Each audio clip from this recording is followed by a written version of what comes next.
இந்த தான் கோத்திரத்தார் தங்களுடைய ஸ்தானத்தை இழந்து விட்டார்கள். ஏன்? ஒரு ஒத்து போகும் ஜனக்கூட்டமாய் மாறிவிட்டார். உலகத்தை பார்த்து கவரப்பட்டார்கள்.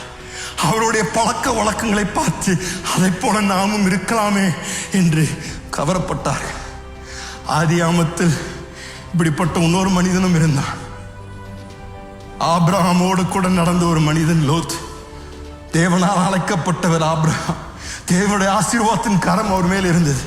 ஆனால் ஒரு நாள் வந்தது, லோத் அவரோடு சண்டை போட்ட பொழுது ஆபிரகாம் சொல்ல, உனக்கு வேணுங்கிறத எடுத்துக்கப்பா. என்ன பண்ணா லோத்? கண்களை ஏறெடுத்து பார்த்தானா. அவனுக்கு பார்வைக்கு எது பிரியமா இருந்ததோ அதை தெரிந்து கொண்டான். அவன் பார்த்த பொழுது இந்த தான் கோத்திரத்தார போல சோதோமில் வாழ்ந்து கொண்டிருந்த ஜனங்கள் அவனுக்கு மிக பிரியமாய் தெரிந்தார்கள். என்ன பண்ணானா? அவனை கூடாரத்தை சோதோமுக்கு நேராக அவன் ஏற்படுத்தினான் என்று தேவ வார்த்தை சொல்லுகின்றது.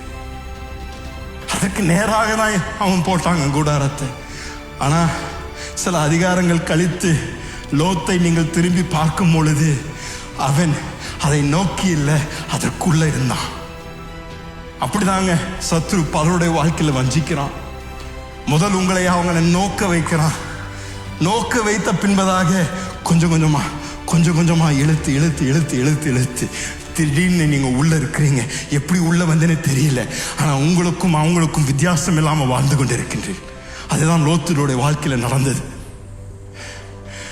ஆபிரகாம் தேவனோடு அவன் போராடும் பொழுது 10 பேருக்காக கெஞ்சினான். அன்றர் சொல்றாரு, 10 பேர் இருந்தா கூட நான் அந்த சோதோமனை அழிக்காம விட்டுறேன்பா.